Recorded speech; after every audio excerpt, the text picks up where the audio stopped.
zauren namu na zauren nishaɗin Kannywood. Zauren da ya saba ka muku hira da fitattu da kuma sanannu cikin wannan masana'anta. To yau kai tsaye wannan zaure ya ƙara yin babban kamu duba da kasancewar yau yana tare ne da fitacce kuma sanannen mawaƙi a cikin wannan masana'anta ta Kannywood. Kai tsaye ina gabatar muku da babban bako wato Nura Inuwa. Babban bako barka ne. Barkanmu dai. To babban bako kai tsaye wannan hirar tamu ne zamu tattauna ne game da album da ka alƙawarta wa masoya cewa zaka saki album. Duba da kasancewar ka sa su jinkiri har na tsawon shekara 2 baka saki album ba. To kai tsaye masoya dai suna ta dako kuma gashi har Allah yau ya kawo mu shekarar da kai musu alƙawarin cewa zaka saki album a wannan shekara. To kai tsaye kafin dai in ma wata tambaya, shin menene ya ja hankalinka ko kuma in ce menene yasa ka ce masoyanka su jira na har wannan lokaci? To alhamdulillahi babban abin da yasa na ce mu jira daga ni har su yanayi ne da yake caccanjawa kuma sa'annan abin da na ɗauka waka dai abu ne na nishaɗi ba kamar abinci bane da za a ce dole sai an ci kullum. Sa'annan duba da yanayin da muke ciki akwai buƙatar ba wai ni kaɗai ba, akwai buƙatar ya kasance ma waƙoƙin suna yin kaɗan ga masu sauraron. Kamar ni yanzu in so samu ne a ce idan na yi waƙa ɗaya ta isa ta zagaye ko ina a shekara ɗaya ba tare da masoyana sun ɗaga hankalinsu kan in ta yi ɗin ba. Ni ina son haka kuma ina da yaƙinin yanayin da yake tunkaro mu yanayi ne wanda yake nuni da haka ɗin. To wannan dalilin shi yasa ni kuma dama a cikin tafiyata duk na tsatsara wasu abubuwa a rayuwata ta harkar waka da zan yi, da kuma a cikin wannan tsarin akwai wannan hutun da na shirya masa already a tafiyata. Zan ɗaga kafa wani lokaci in ƙin waka sai kuma wani lokacin in dawo in yi kamar yadda Allah kuma ya riga ya nufa na yi wannan lokacin. To na ɗaga ne ba dan komai ba, idan masoya suka sarara suka ɗan huta sai kuma a dawo musu da wani abu wanda shi kuma zai zama sabo a kunnensu. Wannan shine babban dalili. To a tambaya daya, duba da kasancewar shi wannan jinkiri da masoya suka yi, waɗansu suna ta complain akan cewa shin ko Nuran ma ya daina waka, tunda waɗansu za su ga cewa an saba ji da duk shekara a jika saki album, sai kuma wannan kare aka ji irin ka dan bada jinkiri har na shekara 2. Waɗansu suna ƙorafin cewa ko dai ka janye baya a wannan harka. To ai idan na janye dole mutane za su ji ba janyewa ne ba, hutun dai shine aka ɗan ɗauka kuma cikin yardar Ubangiji an dawo. Kawai dai matsuwa ce take sa mutane su ta tunanin ya an ji shiru. To shine, amma dai ina nan ina yin wasu abubuwa a gefe wanda dama ba wai kawai iya waƙoƙin albums su ne gabana ba. Ina da wasu abubuwa a gefe wanda akwai buƙatar su ma ɗan yi concentrate in yi su na koma gefe na ɗan yi a waɗannan lokaci da ban yi komai ba. To babban bako a wannan irin kwanannaki da suka ɗan gabata an ga cewa an yi zanga-zanga musamman akan ka, ana ta magana cewa ana so ka saki album. Wannan wani sabon abu ne wanda za a iya cewa a cikin masana'antar Kannywood tun da aka fata ba a ga an yi wata zanga-zanga akan wani kamfani waɗanda suke shirin fina-finai ba ko kuma wani mawaƙi da ke yin waƙa.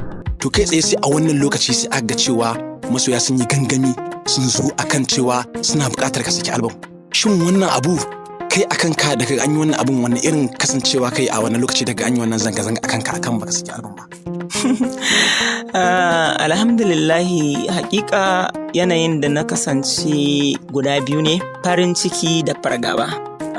Farin cikin ya samu saboda na san cewa wannan wani tarihi ne wanda ba zai goge ba a cikin rayuwata, kuma da ni da duk wanda ya shafe ni ma har da mawaka ba za su manta da wannan tarihin ba.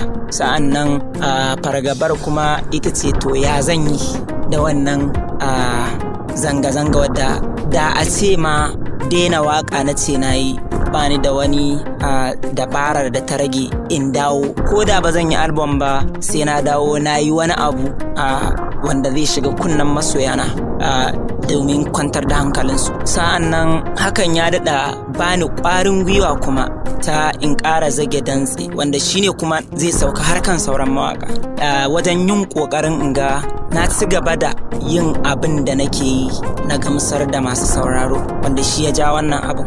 Da bani yin abin da suke ɗauka su ilmantu su ƙaru sa'annan su nishaɗantu da ba za a mun haka ba. Ban mantawa akwai wanda ya yi jika da nima ya taɓa min wannan nasihar ta in dage kan abin da nake yi. Tabbas abin da nake yi abu ne mai kyau don haka yana bani ƙwarin gwiwa akan hakan. Wannan ya sa to kaga ba wai iya yara ko kuma har da tsofaffi ma suna iya jin abin da kake yi su gane cewa oke wannan fa a daidai yake ba wai yana yin shirmansa bane. To wannan ina ganin shi ya jawo mini wannan zanga-zangar da aka mini, kuma insha Allahu zan yi kokari in dage in tsaya kuma akan haka ganin ban sauka ba, wanda kuma koda wasu sun zo maybe sai sun kamanta irin wannan abin ne za su samu wannan damar da za a yi musu irin haka, maybe kai ma ka kafa tarihi a karo na biyu. Amma in dai ba haka ba bani tunanin wani abu zai iya biyo baya ga wanda za a ɗauki a ce inda shirme nake yi da ni ma ban samu wannan nasarar ba. Na'am.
Duba da kasancewar gashi su masoyin da suke zanga-zanga an yi arashi cewa a cikin wannan wata insha Allah karshen wannan wata za a saki waɗannan kundi da kai alƙawari ta cewa masoya za ka saki a wannan shekara.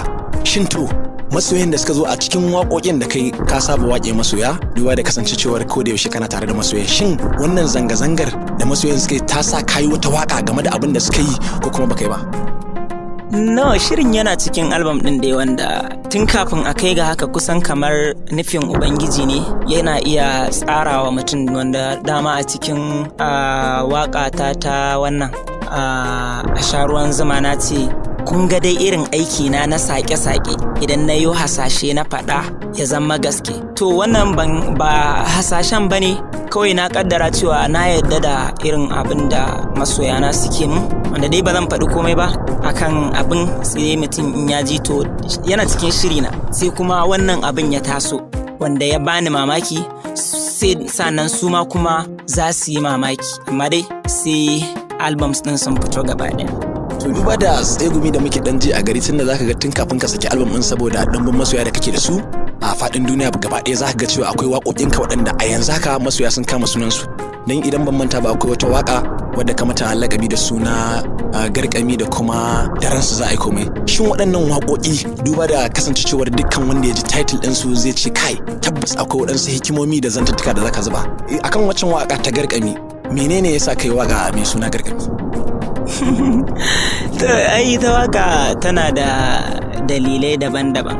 Always mutum ya dinga tunanin a wane mataki nake yanzu, wane mataki na baro, me kuma nake tunkara. Wannan shine babban dalilin da ya sani na ke ta ƙoƙarin bambanta ko da sunayen waƙoƙin na za ka ga sai na kamo wani suna na daban wanda sai mutane su ya aka yi ma aka zo kan shi. Sai a ga to wannan kowace waƙa dai tana da dalili da abubuwa da irin gwagwarmayar da aka yi, shi yasa sai ya ga to okay to bari in yi kaza yayi daidai da kaza. Wannan shine abin da ke da kai tsaye. To za mu so a ce ka dan rera wa masoyan ita wannan waƙa ta gargami. Gargama wandan ƙarfe na zamo, wani kirari na ne ɗan damo, tun da na ce na sa rigar aro suke bi na wacce na gada ma sai na ciro. su ka tsimaye na in ƙirƙiro abin da yake kaina in tsakuro ko na laɓe kaina in takuro ina kallo su shiga riga ta si zanzaro. Wannan shine a takaice. Gaskiya ne. To masu kallo da sauraron mu na san cewa idan kuka kasance tare da ni a wannan lokaci jin wannan waka zai sa a ce ku ƙara dako, domin ita wannan waka ta gargam gaskiya ni ma na kasance ɗaya daga cikin masoyan wannan waka saboda an yi Hausa da kuma azanci a cikin ita wannan waka. To kai tsaye babban bako, duba da masoya suna ta tambaya akan cewa wai shin Hausa ka karanta ne? Za a dinga jin waƙoƙinka sun kasance suna da wasu irin Hausa wanda wani idan ya ji Hausan ma sai ya dinga lalaman cewa ai na ka samu wannan Hausa a irin yanayin shekarun kan an kalle ka za a ce to ai shi Nura ba irin mai shekaru ne da yawa ba, amma a ina yake samun irin waɗannan Hausa? Waɗansu suna tunanin ko ka karanta ne ko kuma menene? To za mu dan so dai a ce ka dan ba masoya ƙarin haske a game da wannan. To ban karanta Hausa ba, kuma ba wani abu da zan iya cewa akan haka face baiwa ce irin ta Ubangiji. Shi ya bani nake irin waɗannan kalamai wanda za ga manyan mutane waɗanda sun yi jikoki da nima amma suna jinjinawa irin tunanin da nake na zaƙulo irin waɗannan kalamai wanda suke jefa mutane cikin tunani. Haka zalika su kuma waɗanda suke irin daidai da ni wanda zan ce samari, yara, matasa irina, su kuma suke bibiya, suke jinjina mini kuma suke kakkama abubuwan da suke ganin ba su san su ba amma ni yanzu ina fito da su. To wannan baiwa ne gaskiya. To kusan tambayar mu in ce ta ƙarshe a cikin ita wannan hira ta mu tare da kai, shin a wannan album wani irin dan magana zaka iya faɗa masu ya duba da kasancewar album ya kasance kwaya biyu? Dan naga akwai wanda kai mai lakabi da suna ni da ku, ɗayan ne dai ban san sunansa ba, wanda zamu so a ce mun ji daga bakinka. Ɗayan shine lokaci, ɗayan kuma ni da ku.